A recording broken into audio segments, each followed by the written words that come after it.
Hey folks, it's Finn. Today I want to talk about antidepressant medication, specifically the side effect of emotional blunting or numbing on certain antidepressants.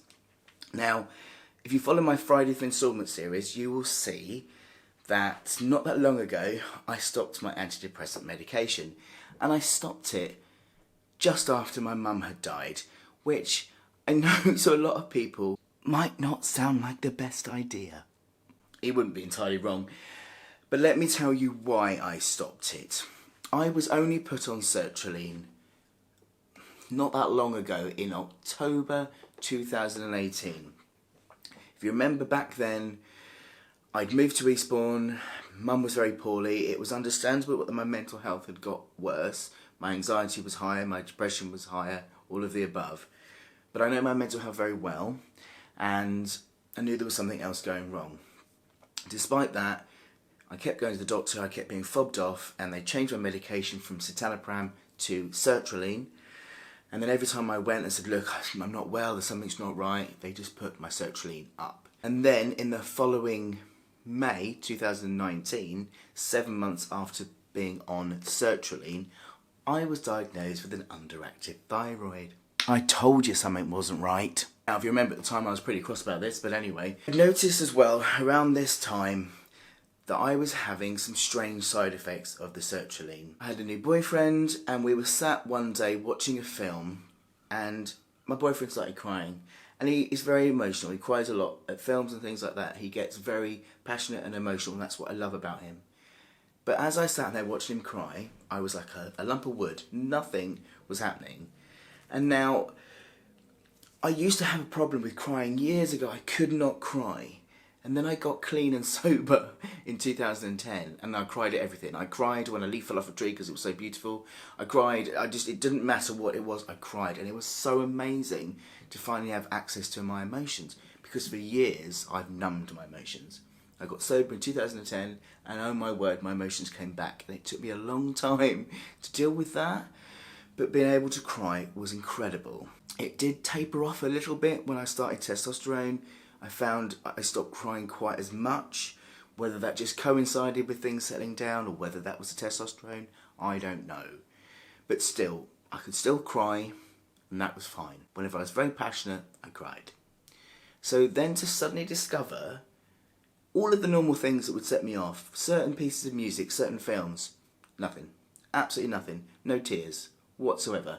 And I noticed then also that I wasn't getting any of the highs either. I wasn't feeling anything really in extreme. When it came to being really happy or really sad, there was so much numbing around that, and I hadn't noticed it. And I knew then I needed off those sertraline because I have anxious avoidant personality disorder. One of my many pleasant diagnoses. Not that I'm collecting or anything.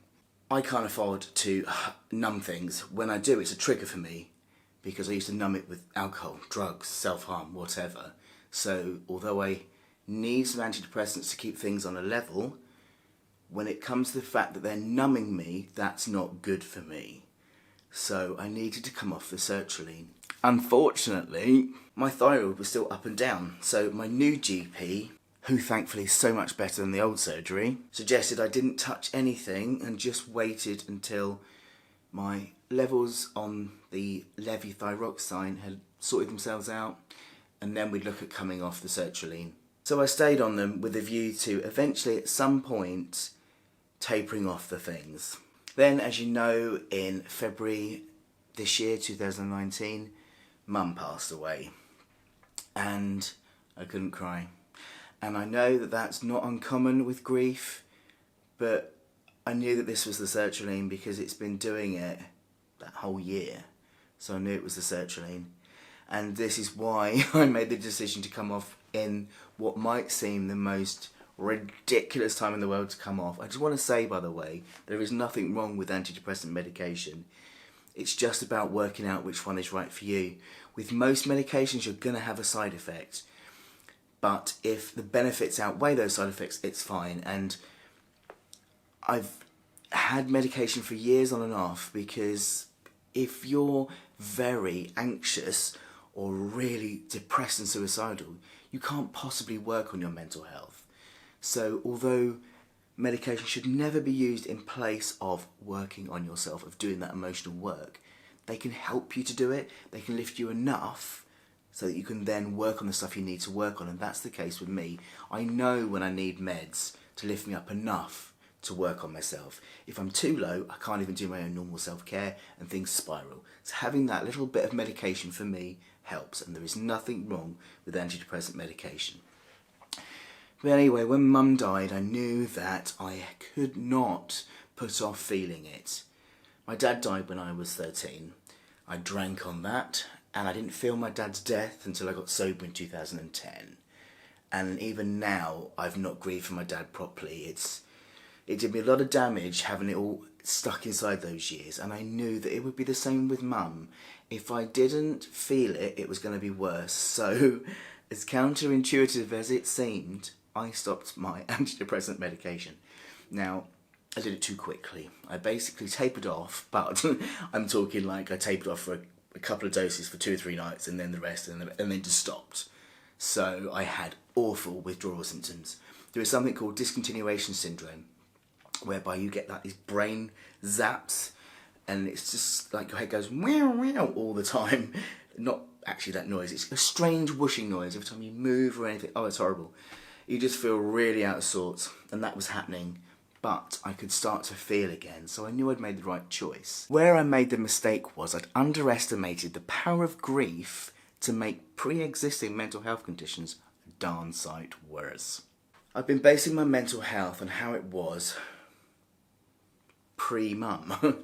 And I just thought once the meds came out of my system that I'd be left with the simple grief and I'd be dealing with that. But actually what happened was, without any medication in my system whatsoever, the grief seems to have triggered loads of old personality disorder stuff off. Lots of impulsive behaviour, impulsive thoughts. I've found myself in quite a lot of dangerous situations. And I knew that I needed to get back on some kind of medication as long as it wasn't sertraline. So I did return to my doctor, and I am now back on an antidepressant. I'm on mirtazapine, and I will do an update vlog about that at some point soon. So, you know, I'm on meds and that's fine. That was never the issue. The issue was I needed to come off the sertraline to feel. Now, benefit of hindsight, I really could have gone straight onto a new med and then weaned those other ones off. But I didn't think about that, you see.